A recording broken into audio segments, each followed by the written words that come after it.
त्याच्या मायला त्याच्या 2 दिवस झाला मका कोळपतोय, पण मका काय कोळपायची होण्यास आली होती.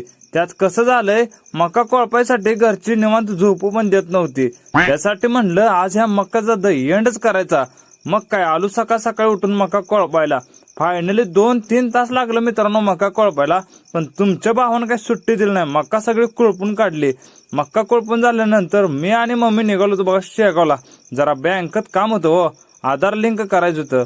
आलो मग बँकेत. आल्यानंतर तो आधार लिंकचा जो फॉर्म असतो ना तेवढा ह्यांच्याकडे भरून घेतला. फायनल मग शेगावचं बँकेचं काम झालं. आलो घरी.